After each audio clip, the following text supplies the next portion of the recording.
अस्सलाम वालेकुम जी, मैं हूं ज़िया बलोच और आप मुझे यूट्यूब चैनल पर मुलाहिज़ा फरमा रहे हैं। दोस्तों, आपके पास कोई ऐसी डिवाइस हो, ऐसी कोई मशीन हो कि जिसमें आप देख सकें कि जो आइंदा आने वाला इलेक्शन है वो किस किस्म का होगा, वहाँ किस किस्म का माहौल होगा और वहाँ मुतवक्के नताइज क्या होंगे, तो आपको किस कदर खुशी होगी। लेकिन आज मैं आपको एक ऐसे ही माहौल में ले जाना चाहता हूँ और कुछ ऐसे ही आपको नताइज देना चाहता हूँ जो बिल्कुल जो आइंदा आने वाला इलेक्शन है वो जो मुमकिन तौर पर 2023 में ही होगा, उसके क्या नताइज होंगे और इस वक्त क्या माहौल होगा, उसकी एक झलक मैं आज आपको 26 फरवरी 2023 को ही दिखाना चाहता हूँ। वो झलक क्या है जनाब? वो झलक है NA 193 राजनपुर में। जनाब, आपको मालूम है कि वहाँ पर आज इतवार को यानी 26 फरवरी को ज़िमनी इलेक्शन हो रहा है। पहला सवाल तो ये पैदा होता है कि पूरे पाकिस्तान में तो ज़िमनी इलेक्शन मुलतवी कर दिए गए, लेकिन इस एक हलके में क्यों हो रहा है और उसकी वजूहात क्या हैं और उसके नताइज क्या होंगे।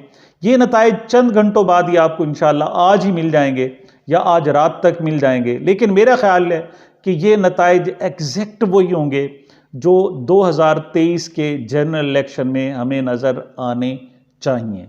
इसका दिलचस्प पहलू है जनाब, पहली बात तो ये कि यहाँ इलेक्शन हो क्यों रहा है। हो इस वजह से रहा है कि पाकिस्तान के जितने भी ज़िमनी इलेक्शन होने थे वो 3 मराहिल में होने थे। पहला मरहला जो था वो 16 मार्च को होना था, दूसरा 19 मार्च को होना था और इसी तरीके से एक तीसरे मरहले का अभी इलेक्शन अनाउंस होना था।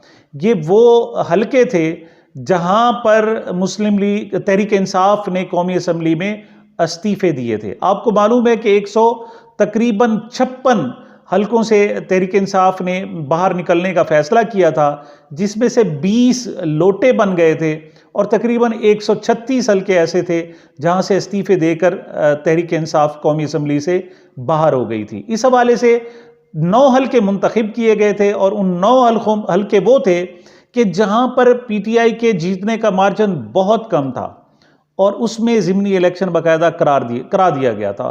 मकसद ये था कि वहाँ उन नताइज से अंदाज़ा हो जाएगा कि अलाइड गवर्नमेंट यानी PDM को किस हद तक वोट मिलते हैं और उसको किस हद तक पजीराई मिल सकती है। लेकिन तहरीक इंसाफ ने एक बहुत बड़ा पैंतरा बदला और बहुत बड़ा कार्ड खेला और वो कार्ड ये था कि उन तमाम हलकों से तहरीक इंसाफ के कायद इमरान खान इलेक्शन लड़ेंगे, क्योंकि उन इस्तीफों का मकसद नए इलेक्शन नहीं कराना था, नए ज़िमनी इलेक्शन नहीं कराना था, बल्कि वो एहतजाजन इस्तीफे दिए गए थे और उनका मकसद था कि हुकूमत को जनरल इलेक्शन की तरफ लाया जाए। लेकिन वो चूंकि जनरल इलेक्शन की तरफ नहीं आ रहे थे और उसका गलत फ़ायदा एहतजाज का और उनके जनाब उनकी एहतजाज जो उनकी तरफ से किया जा रहा उसका गलत मतलब और गलत नताइज लेना चाहते थे, तो ऐसे में ज़रूरी था कि उनको उन्हीं की ज़ुबान में जवाब दी जाती।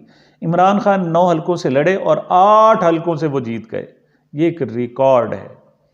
अब यहाँ पर उसके बाद बाकी हलकों में भी जब हुकूमत को एहसास हुआ कि यहाँ भी वही कुछ होने वाला है, तो उस पर जनाब ज़िमनी इलेक्शन में PDM ने पहले मुस्लिम लीग नून ने, JUIFA ने और फिर उसके बाद पूरी PDM ने और उसके बाद पीपल्स पार्टी ने और फिर यहाँ तक कि MQM ने भी उन ज़िमनी इलेक्शन का बाइकआउट किया। ये इलेक्शन फिर भी होने चाहिए थे, लेकिन इस वक्त हुकूमत की मदद को लाहौर हाई कोर्ट और हाई कोर्ट्स आ गई और उन्होंने इन हलकों में ज़िमनी इलेक्शन मुलतवी कर दिए। लेकिन ये NA 193 जो हलका मैंने आपको बताया है, ये उन हलकों में से नहीं है। यहाँ पर जो जीते थे वो जाफिर लगारी साहब थे, जो यहाँ से इलेक्शन लड़े PTI के टिकट पर और यहाँ पर बाकायदा कामयाब हुए थे और उन्होंने जनाब ये सीट इमरान खान की झोली में डाली थी। अब गुज़श्ता महीनों उनका इंतकाल हो गया और यहाँ पर जो इलेक्शन उनकी मिसिस डॉक्टर मीना जाफिर लगारी साहिबा इलेक्शन लड़ना चाहती थी, उससे पहले डिसाइड हुआ कि इमरान खान इलेक्शन लड़ेंगे। लेकिन चूंकि इस हलके की जो जियोग्राफी थी और जो इसकी इसका माहौल था वो उन ज़िमनी इलेक्शन से चूँकि मुख्तलिफ था, लिहाजा सोच विचार की गई। इसी असना में मुस्लिम लीग नून की तरफ से कहा गया था और लुगारी ख़ानदान की तरफ से, ख़ास तौर पर उवैस लगारी की तरफ से, कि अगर यहाँ पर डॉक्टर साहिबा यानी मिसिस डॉक्टर बीना जाफर लगारी या यहाँ की लगारी ख़ानदान का कोई भी शख्स इलेक्शन लड़ा तो सरदार उवैस लगारी साहब ने कहा था कि वो इलेक्शन उनका ख़ानदान नहीं लड़ेगा। फिर चूँकि ये जाफर लगारी साहब की वफ़ात के बाद ये नशिस्त खाली हुई है, लिहाजा हम उनके हक़ में दस्तबरदार हो जाएंगे। लेकिन यहाँ पर इमरान ख़ान अगर इलेक्शन लड़े तो फिर हम लाजमी कॉन्टेस्ट करेंगे। और फिर कुछ अरसे बाद इमरान ख़ान ने वहाँ इलेक्शन लड़ने से इनकार कर दिया। इमरान ख़ान तो वहाँ से इलेक्शन नहीं लड़े, लेकिन जो लगारी ख़ानदान है, ख़ास तौर पर उवैस लगारी और जमाल लगारी हैं, वो अपने वादे पर कायम नहीं रहे और उन्होंने वहाँ पर अम्मार उवैस लगारी को नून लीग का टिकट दिलवाया है। अम्मार उवैस लगारी सरदार उवैस लगारी के साहबजादे हैं, सरदार फारूक लगारी के पोते हैं, वो वहाँ पर मुस्लिम लीग नून के कैंडिडेट हैं। जो डॉक्टर बीना जाफर लगारी साहिबा ने यहाँ पर, चूँकि वो ख़ुद भी MNA हैं, इस वजह से उन्होंने इस सीट पर सरदार मोहसिन लगारी को PTI का टिकट दिलवाया है। और यहाँ पर पीपल्स पार्टी की नुमाइंदगी सरदार परवेज़ अख्तर गोरचानी साहब कर रहे हैं। परवेज़ अख्तर गोरचानी साहब के बारे में आप जानते हैं कि ये साबिक ब्यूरोक्रेट हैं और बहुत बड़े बड़े ओहदों पर रहे हैं और ये आसिफ जरदारी साहब के करीबी दोस्तों में भी शुमार होते हैं। वो उनकी ख्वाहिश थी कि वहाँ से इलेक्शन लड़ें और आखिरकार उनकी ये ख्वाहिश पूरी हुई और वह वहाँ पीपल्स पार्टी के टिकट पर ये बाकायदा इलेक्शन लड़ रहे हैं। ये आज इलेक्शन होना है 26 फरवरी 2023 को और शाम तक इसका रिज़ल्ट भी आ जाएगा। यहाँ पर 3 बड़ी जमातें लड़ रही हैं, पीपल्स पार्टी, नून लीग और तहरीक इंसाफ। और जो आने वाला हमारा जनरल इलेक्शन है उसमें भी तकरीबन यही जमातें होंगी। अब इनकी थोड़ी सी बरादरी इज़्म की हम सूरत हाल को देखें तो इस वक्त जनाब जो 2 बरादरियाँ उवैस लगारी ख़ानदान के 2 अफराद इलेक्शन लड़ रहे हैं, लिहाजा ऑटोमेटिकली यहाँ पर उनका वोट बैंक टूट जाना चाहिए। दूसरी तरफ परवेज़ अख्तर गोरचानी लड़ रहे हैं।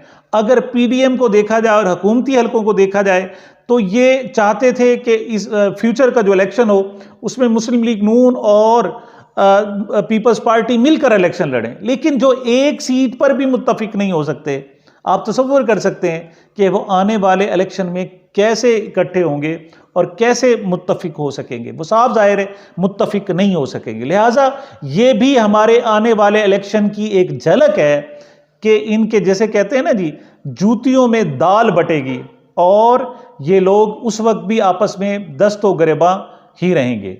अच्छा, अब इसकी तीसरी सूरत हाल को देखें कि इस पर जो हमदर्दी का वोट मिलना चाहिए था वो उवैस लगारी जाफर लगारी ख़ानदान को मिलना चाहिए, लेकिन आपस में 2 लगारी ख़ानदान के लोग इलेक्शन लड़ रहे हैं तो फिर उनका आपस में वोट भी तकसीम हो जाता है। और PDM को देखा जाए तो नून लीग और पीपल्स पार्टी चूँकि इलेक्शन लड़ रहे हैं, लिहाजा उनका भी वोट यहाँ पर टूट जाता है और तकसीम हो जाता है। ये दिलचस्प सी सूरत हाल है और इसको कहा जा रहा है कि ये एक टेस्ट केस है। जिस तरीके से आने वाले जनरल इलेक्शन होंगे, इस इलेक्शन में उसकी झलक होगी। आखिरी बात मैं आपको कह दूं कि जिस तरीके से पूरे मुल्क भर में फिस्तायत का राज है, NA 193 में भी इस लिहाज से उन्होंने जुल्म की हद कर दी है। इस हल्के के दर्जनों लोगों को बाकायदा गिरफ्तार किया गया, बाकायदा उनको लापता किया गया, उनको पुलिस के ज़रिए उठवाया गया, दर्जनों मुकदमात कायम किए गए, दर्जनों बार थानों में तशद्दुद किया गया और इवन लास्ट डे तक यहाँ से लोग लापता कराए जाते रहे। और यहाँ पीपल्स पार्टी ने नहीं कराए, बल्कि जो सारा जोर है वो मुस्लिम लीग नून ने लगाया और अम्मार उवैस लगारी की जीत के लिए उवैस लगारी और जाफिर लगारी ने लगाया। लिहाजा ये भी कि पूरे हर किस्म के हथकंडे इस्तेमाल कर लिए गए। अब आखिरी बात मैं आपसे कहूँ कि ये लोग उसके बावजूद कि इन्होंने तशद्दुद की इंतहा कर दी, मुकदमात की इंतहा कर दी, लेकिन फिर भी ये डरे हुए थे और आखिरी वक्त में इन्होंने कमिश्नर डेरा गाजी खान को इस्तेमाल करना चाहा और उन्होंने आखिरी दिन जाके सेकंड लास्ट डे जाकर बताया कि जहां पर इलेक्शन ना कराए जाएं, क्योंकि यहाँ सुबह दहशतगर्दी का ख़दशा है और इम्कान है कि सुबह पोलिंग स्टेशंस को यरगमाल बना लिया जाएगा और यहाँ पर दहशतगर्द घुस आएंगे।